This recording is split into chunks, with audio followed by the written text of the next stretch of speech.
할렐루야. 오늘도 비전 예배 함께 하시는 여러분에게 하나님의 은혜와 평강이 가득하시기를 축복합니다. 네, 오늘 아까 낙연 형제가 기도하면서 이제 심윤영 목사라고 저를 위해 기도해 주셨는데, 네, 제가 금요일에 이틀 전에 이제 목사 안수를 받고 전도사 과정을 마치고 목사가 되었습니다. 근데 네, 감사합니다. 박수 칠 일인지는 모르겠어요.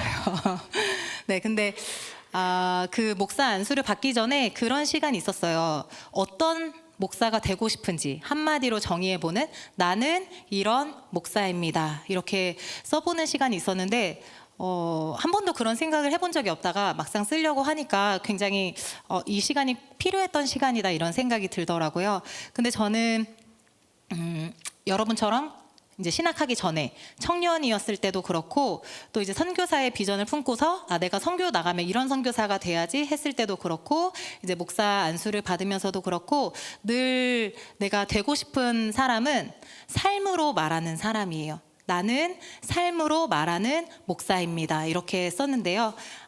이렇게 화려한 말들로, 어떤 유려한 말솜씨로 사람들에게 복음을 전하고 설득하는 것이 아니라 삶을 통해서 예수님이 예수님 믿는 사람은 저렇게 사는구나 라고 그렇게 살아가고 싶더라고요. 그래서 일반 평신도였을 때에도, 또 아프리카 선교사가 되었을 때도 삶으로 예수님을 증거했으면 좋겠다라는 생각이 있었고, 목사가 되어서도 삶으로 하나님을 예배하고 삶으로 복음을 증거하는 사람이고 싶다, 그런 생각이 들었는데요. 우리 청년 여러분들도 그 살아가는 삶의 자리에서, 학생의 자리에서, 또 가정에서, 또 직장에서 그 삶의 모습 가운데 예수 그리스도를 증거할 수 있는 우리 청년 여러분이 되었으면 좋겠습니다. 오늘은 누가복음 4장 말씀을 통해서 이제 사실들이라고 하는 가치에 대한 말씀을 나눌 건데요. 우리 지난주에도 담임 목사님을 통해서 부활하신 예수님에 대한 말씀을 들었는데, 예수님의 부활은 역사적인 사실입니다. 그리고 오늘도 이어서 그 사실들에 대한 가치를 나눌 건데요. 우리가 세상을 살아가면서 이게 정말 사실인가를 분별하는 것은 너무나도 중요합니다. 오늘날 우리가 수많은 정보의 시대를 살고 있잖아요. 뉴스, 유튜브, SNS 이런 거를 봐도 하루에만 해도 수백 개, 수천 개, 수만 개의 정보들이 쏟아집니다. 그런데 여러분 너무나 잘 아시듯이 그 중에 믿을 만한 것, 신뢰할 만한 내용은 많지 않다는 것입니다. 가짜 뉴스, 영상, 조작된 영상, 또 사람들을 자극하는 그런 제목의 유튜브들 보면 볼수록 이게 진짜인가 가짜인가 하는 것을 구별하기가 어려워지는 시대입니다. 그래서 객관적 사실들이라고 하는 가치는 요즘 시대에 있어서 점점 더 중요해지는데요. 이 사실이라고 하는 것, 팩트라고 하는 것은 우리의 감정, 우리의 환경에 의해서 달라지는 것이 아닙니다. 내 의견에 의해서 달라지는 것이 아닙니다. 내 감정이 어떠하든지 간에, 누가 뭐라고 주장하든지 간에 그 자체로 변하지 않는 것, 진짜인 것이 바로 객관적인 사실인데요. 여러분 잘 아시듯이 물이 몇 도에서 끓어요? 100도에서 끓잖아요. 그게 객관적인 사실입니다. 아무리 대단한 어떤 사람이 아니야, 물은 99도에서 끓어 라고 주장한다 할지라도 물은 100도에서 끓는 게 사실이죠. 내 감정이 오늘 나 너무 우울해, 그래서 물은 오늘은 110도는 돼야 끓을 것 같아 하더라도 물은 100도에서 끓는 것이 사실입니다. 내 기분이나 누군가의 주장에 의해서 변하지 않는 것이 객관적인 사실입니다. 그런데 안타깝게도 신앙에서도 이런 일들이 일어납니다. 누군가는 예수님은 실존하지 않았다라고 말하고, 누군가는 성경이 말하는 그 복음의 진리보다 내 생각과 감정이 더 중요해 라고 말하는데요. 여러분, 우리가 믿는 예수님은 전설적인 분이라든지 아니면 우리의 감정에 의해서 있기도 했다가 없기도 하신 분이 절대 아니고 객관적 사실의 기초에서 존재하시는 분이십니다. 믿으십니까? 예수님은 실제로 이 땅에 오셨고, 실제로 사람의 몸을 입고 살아가셨고, 실제로 십자가에서 죽으셨다가 부활하셨습니다. 오늘 본문이 누가복음 4장 1절에서 13절 말씀은 예수님이 실존하셨고 역사 가운데서 실제로 우리 가운데 사역하셨다는 것을 보여주는 말씀입니다. 그리고 그 말씀을 통해서 우리는 오늘 예수님이 누구이신지, 그리고 그 그 삶이 지금 나와 무슨 관계가 있는지 함께 말씀을 보려고 합니다. 오늘 말씀을 통해서 감정이나 추측에 근거하여서 우리가 예수님을 믿는 것이 아니라 객관적 사실에 기초하여서 흔들리지 않는 반석의 믿음을 소유하는 우리 청년 여러분 되기를 축복합니다. 우리 오늘 말씀의 제목 같이 읽어보실까요? 시작. 반드시 기억하라. 네, 사실들, 어떤 사실들을 반드시 기억했으면 좋겠습니다. 오늘 무엇을 반드시 기억해야 하는지 말씀을 나누도록 하겠습니다. 오늘 본문에서는 너무나도 여러분 잘 아시는 말씀이에요. 마귀가 예수님을 시험하는 장면이 기록되어 있습니다. 예수님이 성령의 충만함을 받고 성령에 이끌려서 광야에서 40일 동안 금식하셨어요. 금식했다는 것은 음식을 전혀 드시지 않았다는 것이죠. 금식하면서 기도했습니다. 그리고 그 40일 금식 기도가 끝났을 때 마귀가 예수님을 찾아와서 시험하는 장면이 오늘의 말씀입니다. 너가 만일 하나님의 아들이라면 이 돌들에게 명하여 떡이 되게 해라 라고 마귀가 예수님을 시험하는데요. 예수님은 그 마귀를 향해서 기록된 바 사람이 떡으로만 살 것이 아니라 라고 그 마귀의 유혹을 물리칩니다. 그랬더니 마귀는 또 예수님을 시험해요. 예수님 이번에는 높은 곳으로 데리고 올라가서 천하 만국을 보여주면서 시험합니다. 너가 만일 나에게 절하면 이 천하 만국, 이 세상의 영광을 다 너에게 주겠다라고 예수님을 유혹합니다. 하지만 예수님은 이번에도 말씀으로 시험을 이기시는데요. 우리 8절 같이 읽어볼까요? 시작. 예수께서 대답하여 이르시되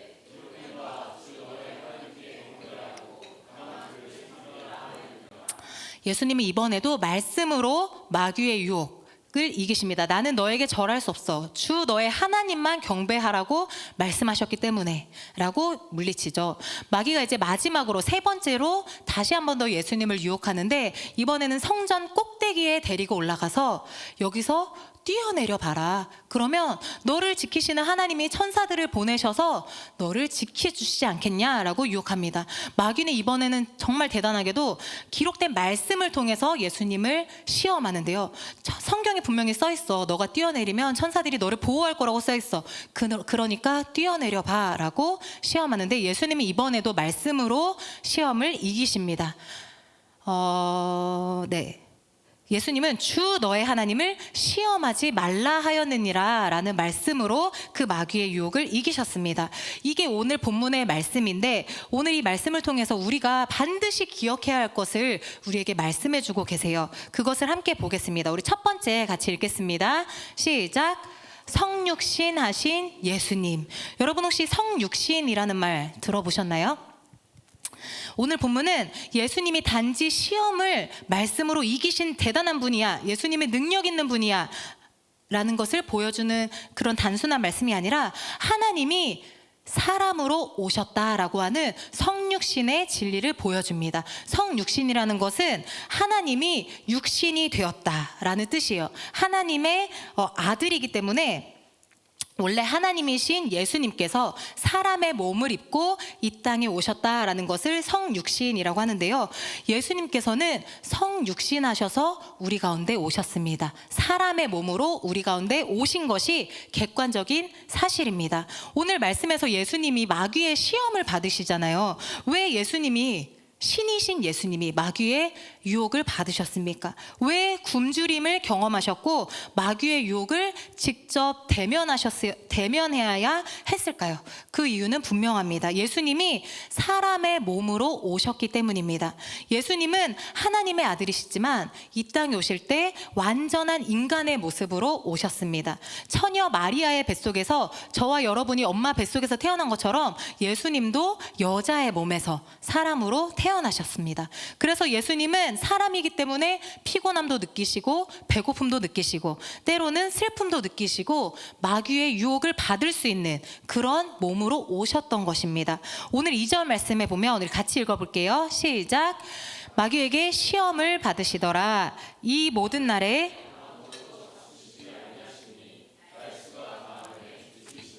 네, 오늘 말씀에서 분명히 말씀하고 있어요. 예수님이 아무것도 잡수시지 않았기 때문에 줄이신지라 배고픔을 느끼셨다는 것입니다. 예수님이 사람이 아니라 신이셨다면 배고픔 같은 거 느끼지 않으셨겠죠. 그런데 우리와 같은 사람의 몸으로 오셨기 때문에 지금 굉장히 배고프신 상황입니다. 그래서 마귀가 예수님을 유혹하는 거예요. 너가 하나님의 아들이라면 이 돌들로 명해서 떡을 만들어 봐라. 그래서 너의 그 배고픔의 문제를 해결해라 라고 유혹하고 있는 것입니다. 왜 예수님께서 이렇게 그냥 신의 모습으로 오시지 않으시고 우리와 같은 인간의 모습으로 오셨을까요? 히브리서 4장 15절은 이렇게 말씀합니다. 같이 읽겠습니다. 시작. 우리에게 있는 대제사장은 모든 일에 우리와 똑같이 시험을 받으시니로되 죄는 없으시니라. 아멘. 예수님께서 우리와 같은 모습으로 오셨던 이유는 우리의 연약함을 친히 체험하시고 또 우리의 아픔을 공감하시기 위해서였습니다. 예수님이 사람의 모습이 아니라 그냥 신으로 오셨다면 우리는 그거는 예수님이니까 가능하지, 그거는 예수님 신이니까 그렇게 할 수 있지 라고 말할 수 있을 거예요. 그런데 예수님은 우리와 똑같은 사람의 몸으로 오셔서 그 삶의 모습을 통해서 그리스도인의 삶을 친히 보여주시고 가르쳐 주셨습니다. 그리고 우리의 모든 아픔에 공감하셨습니다. 예수님은 그렇게 당신이 성육신하셔서 이 땅 가운데 오셨던 목적이 무엇인지 분명히 알고 계셨습니다. 바로 죄로 인해서 죽어가는 이 세상을 또 우리들을 구원하기 위함입니다. 그런 예수님을 향해서 마귀가 화려한 세상을 보여주면서 유혹하죠. 너가 만일 나한테 절하면 이 세상의 모든 영광, 세상의 모든 화려함이 다 너의 것이 될 것이다 라고 유혹합니다. 이 유혹은, 이 마귀의 시험은 예수님에게 이렇게 말하는 거예요. 십자가 없이, 고난 없이 세상의 통치자가 될 수 있어 라고 유혹하는 것입니다. 그러나 예수님은 그 시험을 완전히 물리치셨습니다. 예수님은 세상의 구원자로 오셨기 때문에 세상의 방식으로 세상을 얻으려고 하지 않으셨습니다. 십자가 없는 영광은 하나님의 뜻이 아니라는 것을 아셨기 때문입니다. 예수님은 십자가와 부활을 통해서 진짜 구원, 진짜 승리를 이루시기 위해서 이 마귀의 유혹을 물리치셨습니다. 쉽고 편한 길, 좀 빠른 길, 넓은 길을 택하신 것이 아니라 좁은 길, 어려운 길, 느리고 불편한 길을 선택하셨습니다. 마귀는 이 예수님을 데리고 다시 한 번 더 예루살렘 꼭대기, 성전 꼭대기를 올라가서 뛰어내리라고, 그러면 성경에 기록된 대로 천사들이 너를 바칠 거라고 그렇게 유혹하죠. 하나님의 아들이라면 기적을 보여봐. 그러면 세상 사람들이 너를 보고 우와 할 거야 라고 유혹합니다. 만약 예수님이 성전에서 뛰어내렸는데 정말 천사들이 짠하고 나타나서 예수님 다치지 않도록 붙들었다면 예수님이 한순간에 사람들로부터 주목받고 많은 사람들의 인정을 받게 되었을 것입니다. 많은 사람들로부터 저 사람 진짜 대단한 사람이야 라고 칭송받게 되었을 거죠. 그러나 예수님은 그 유혹마저 뿌리치셨습니다. 왜냐하면 예수님이 이 땅 가운데 오셨던 것은 인기 얻으려고, 사람들로부터 높아지려고, 인정받으려고 온 것이 아니라 섬기기 위해서 오셨기 때문입니다. 마태복음 20장 28절에 이렇게 말씀해요. 우리 같이 읽을게요. 시작. 인자가 온 것은 많은 사람의 대속물로 주려 함이니라. 아멘. 예수님은 높아지려고 오신 것이 아니라 도리어 낮아지기 위해서, 많은 사람들을 위해 목숨을 주기 위해서 이 땅 가운데 오셨습니다. 그래서 하늘 보좌를 버리고 낮고 천한 곳으로 내려오셨어요. 사람들에게 인정받고 칭송받기 위해서가 아니라 낮은 자리에서 우리들을 섬기기 위해, 하나님의 뜻에 순종하기 위해서 성육신하셔서 오셨습니다. 사랑하는 청년 여러분, 예수님은 하나님의 아들, 신이시지만 그 영광을 다 버리고 사람이 되셔서 우리와 같은 모습으로 우리 가운데 거하셨습니다. 우리와 같은 아픔과 슬픔을 느끼시고 십자가에서 죽기까지 우리를 사랑하셨으며 자신을 위해서는 조롱과 모진 고통도, 비웃음도 다 참으셨습니다. 성육신하신 이 예수님께서 저와 여러분을 너무나도 사랑하시고 지금도 함께하고 계신다는 사실을 반드시 기억하시기 바랍니다. 우리 두 번째 사실, 이 성경이 말하고 있는 두 번째 사실을 같이 읽어보겠습니다. 시작. 이 세상은 영적 전쟁터. 여러분이 반드시 기억하셔야 할 것은 이 세상, 우리가 살아가고 있는 이 세상은 영적인 전쟁터라는 것입니다. 여러분이 인정하든 인정하지 않든 또 인식하든 느끼든지 느끼지 못하든지 이 세상에서는 계속해서 영적인 전쟁이 이루어지고 있습니다. 우리는 매일의 삶에서 보이지 않는 적, 마귀와의 싸움 속에 계속 살아가고 있습니다. 이 세상은 물리적인 무기나 눈에 보이는 공격 같은 눈에 보이는 전쟁이 아니라 우리의 생각과 마음을 계속해서 시험하고 유혹하고 우리의 믿음과 삶을 흔들어 놓는 그런 심각한 영적 전쟁이 이루어지고 있습니다. 사도 바울은 마귀를 공중 권세 잡은 자라고 칭하는데요. 에베소서 2장 2절 말씀 같이 읽겠습니다. 시작. 그때 너희는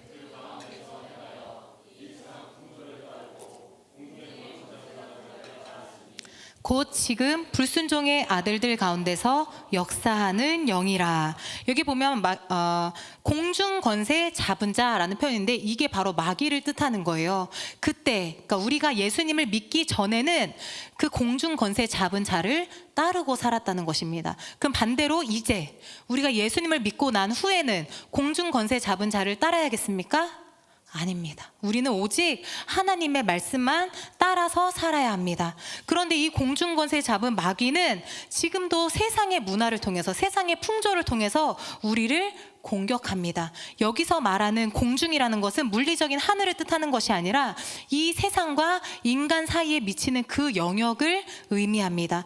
마귀는 계속해서 사람들의 생각, 사람들의 감정을 건드리고 미디어나 문화를 통해서 우리의 가치관을 흔들어서 하나님으로부터 멀어지게 만듭니다. 마귀는 사람들의 생각과 판단, 분위기와 문화 속에서 은밀하게 역사하면서 계속해서 죄의 길로 우리를 이끌고 하나님께는 불순종하도록 만듭니다.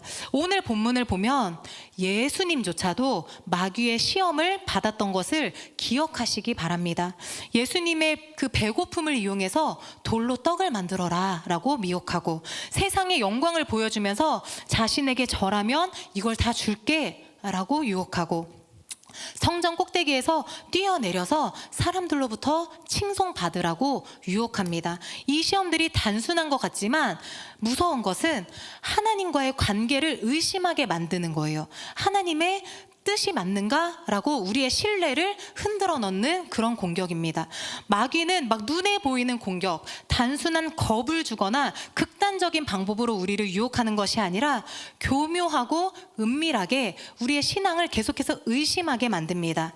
여러분 C.S. 루이스라는 분을 아실 텐데요. 스크루테이프의 편지라는 책을 썼어요. 나니아 연대기 쓴 분인데 스크루테이프의 편지라는 책에서 이거 아주 짧은 소설책인데 이 책을 읽어보시기를 바래요. 이 책을 읽어보면 영적 전쟁이 어떻게 일어나고 있는지 우리에게 되게 재미있게 알려줘요.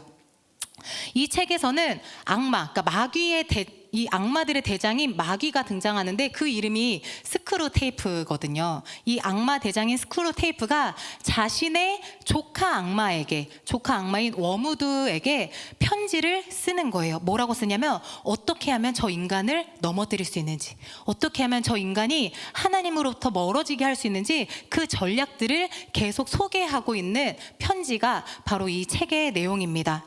그런데 여기서 보면은 스크루테이프가 조카 워무드에게 이렇게 유혹해요. 우리 같이 한번 읽어볼까요? 예를 들면 이제 저라는 신앙인을 어떻게 넘어지게 만드는지 편지를 쓴 거예요. 읽어볼게요. 시작. 그가 교회에 다니도록 내버려 두어라. 다만 그가 사소한 일에 분노하고 사람을 판단하며 신앙을 의무처럼 느끼게 만들면 된다. 마귀는 이런 식으로 유혹한다는 거예요. 교회를 못 가게 만드는 게 아니라 교회 가는 거 괜찮아. 교회 가는 거는 내버려둬. 다만 그가 교회 다니면서도 작은 일에 분노하게 만들고 다른 사람들 판단하고 정죄하게 만들고 신앙생활하는 거 의무생활처럼 느끼게 하면 돼. 그러면 그 사람 금방 하나님으로부터 멀어질 거야.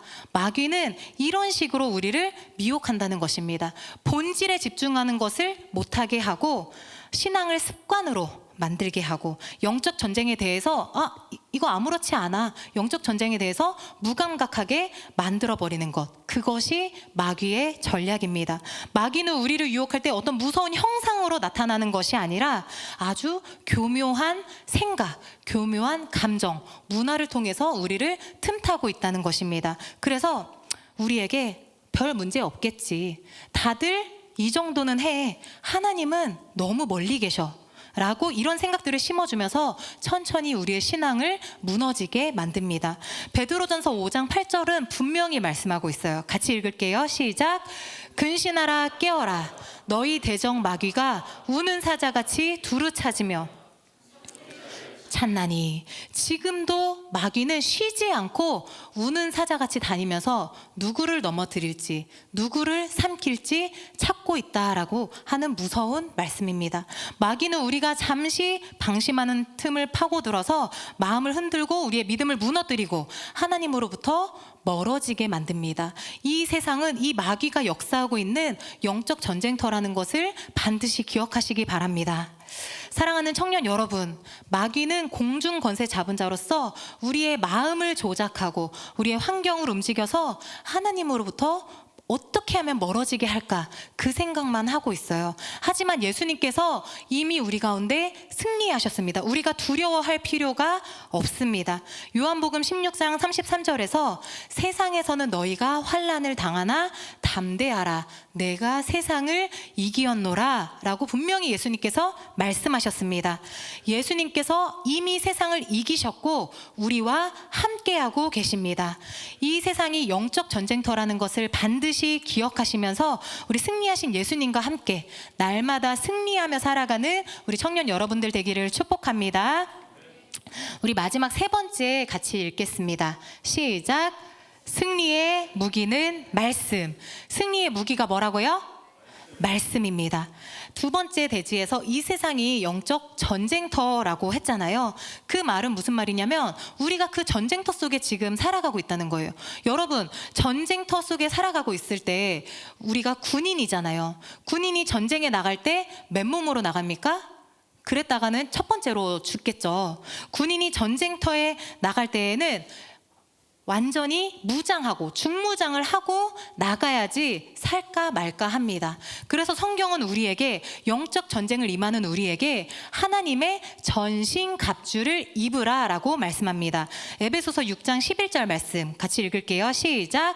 마귀의 간계를 능히 대적하기 위하여 하나님의 전신갑주를 입으라. 전신갑주라고 하는 것은 우리 온몸에 갑옷과 투구를 쓰라 라는 말입니다. 그러면서 에베소서 6장에서는 계속해서 그 성도의 전신갑주가 무엇이냐, 우리가 무엇으로 옷 입고 영적 전쟁에 나가야 하냐라는 것을 말씀하고 있는데요. 우리 천천히 한번 같이 읽어볼게요. 14절 말씀 시작.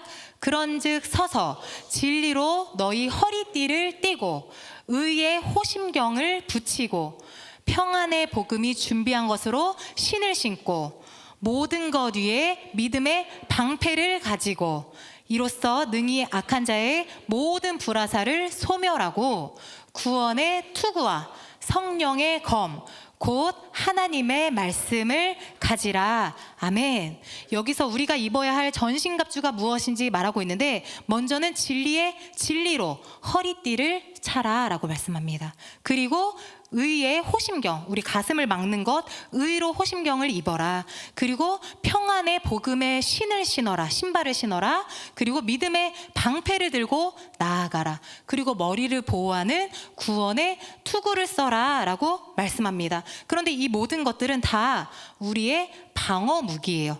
영적인 전쟁을 공격하는 것을 막을 수 있는 방어 무기입니다. 그런데 여러분, 전쟁에서 승리하려면 방어만 잘해서 되겠습니까? 아니죠. 공격하는 무기가 있어야 합니다. 그런데 하나님이 말씀하시는 무기, 단 하나의 무기는 바로 성령의 검, 곧 무엇이에요? 하나님의 말씀입니다. 즉 우리가 이 말씀 없이는 영적 전쟁에서 승리할 수가 없습니다. 그래서 우리가 이 영적 전쟁에 나아가려면, 승리하려면 하나님의 말씀을 들고 나아가야 하는 것입니다. 오늘 본문에서도 예수님이 3번의 시험을 다 이기셨잖아요. 그런데 무엇으로 이기셨느냐? 하나님의 말씀으로 이기셨습니다. 누가복음 4장 4절 말씀에 기록된 바 사람이 떡으로만 살 것이 아니라 하였느니라. 마귀가 유혹할 때 성경에 이렇게 기록되었어 라고 물리치셨는데, 이 말씀은 신명기 8장 3절에 이미 기록된 말씀으로 예수님이 이기신 것입니다. 누가복음 4장 8절에서 두 번째 유혹을 이기실 때에도 기록된 바 주 너의 하나님께 경배하고 그만 섬기라고 하셨어 라고 이기셨는데, 이 말씀은 신명기 6장 13절에 기록된 말씀이고요. 그리고 마지막 시험을 이기셨던 누가복음 4장 12절 말씀, 주 너의 하나님을 시험하지 말라라고 하신 말씀은 신명기 6장 16절에 너희 하나님을 여호와를 시험하지 말라라고 하는 이미 구약에 기록된 말씀을 가지고 예수님이 승리하셨습니다. 예수님은 3번의 시험 모두 예수님이 가지신 권능, 예수님이 가지신 논리적인 설득으로 이기신 것이 아니라 기록된 하나님의 말씀을 가지고 시험에서 이기셨던 것을 기억하시기 바랍니다.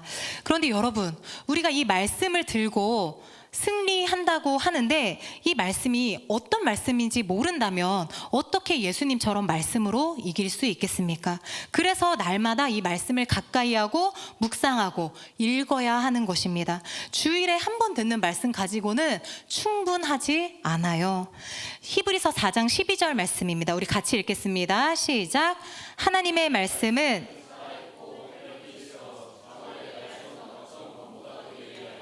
혼과 영과 및 관절과 골수를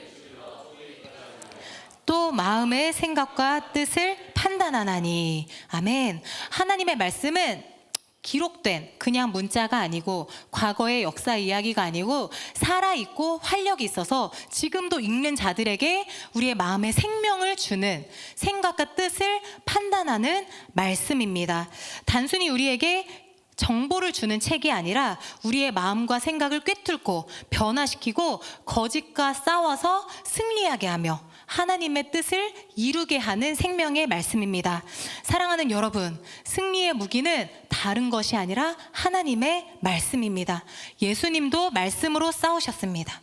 그리고 그 무기를 오늘 우리에게도 주셨습니다. 말씀을 읽고 묵상하고 외우고 삶에 실천하면서 살아가 보세요. 그 말씀을 통해서 하나님의 뜻을 분별하고 하나님의 능력을 경험하게 될 것입니다.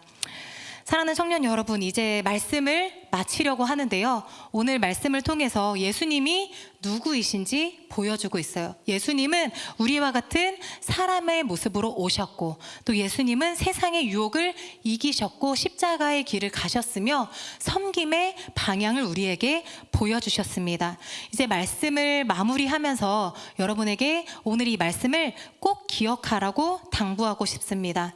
예수님은 우리를 너무나도 사랑하셔서 사람의 몸으로 이 땅에 오셨고 우리에게 구원의 길을 열어주셨습니다. 그리고 우리가 살아가는 이 세상은 끊임없이 이루어지는 영적 전쟁터라는 것을 기억하시기 바랍니다. 그 전쟁에서 이길 수 있는 무기는 무엇이라고요? 하나님의 말씀입니다. 시편 119편 9절 말씀 마지막으로 같이 읽겠습니다. 시작. 청년이 무엇으로 그의 행실을 깨끗하게 하리이까? 아멘. 우리가 이 세상에서 승리하면서 살아갈 수 있는 것, 죄의 유혹 가운데 넘어지지 않고 살아갈 수 있는 것은 오직 말씀 읽고 말씀 따라 사는 삶입니다. 우리 사랑하는 청년 여러분, 그 하나님의 말씀을 늘 가까이 하는 우리 여러분이 되기를 간절히 소망합니다. 오늘 사실들이라는 제목으로 말씀을 나눴는데, 우리가 신앙생활을 하면서도 끊임없이 의문이 일어나고 질문이 들잖아요. 왜 나에게는 뭐 이런 일들이 일어나는지, 왜 성경에서는 그런 일들이 있는지, 우리 생각으로 이해할 수 없는 것들이 너무나도 많은데, 생각하는 것은 너무 귀한 일이에요. 생각하는 것은 하나님이 우리에게 주신 귀한 선물입니다. 그런데 그 생각하고 의심하고 의문을 갖는 것을 여러분이 성경 속에서 답을 찾았으면 좋겠습니다. 뭐 유튜브라든지 어떤 다른 사람을 통해서 그 답을 찾으려고 하는 것이 아니라 정말 궁금하면 한번 성경을 읽어보세요. 성경 속에서 하나님이 그분의 뜻을 다 우리 가운데 보여주셨기 때문입니다. 그리고 만약에 성경을 읽었는데도 모르는 것은 하나님이 우리에게 보여주시지 않은 거예요. 하나님이 우리가 다 이해할 수 없기 때문에 알려주시지 않은 것들, 감추어 두신 것들도 많이 있습니다. 그래서 그 부분에 대해서는 기도하면서 내가 흔들리지 않는 믿음을 갖게 해달라고 그렇게 걸어가는 여러분이 되었으면 좋겠습니다.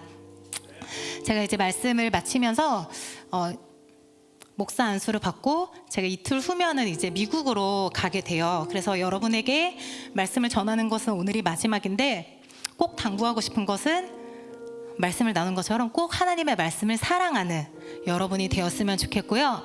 또 제가 언제가 될지는 모르겠지만 다시 왔을 때 여러분 가운데 모두가 이 자리에 계셨으면 좋겠습니다.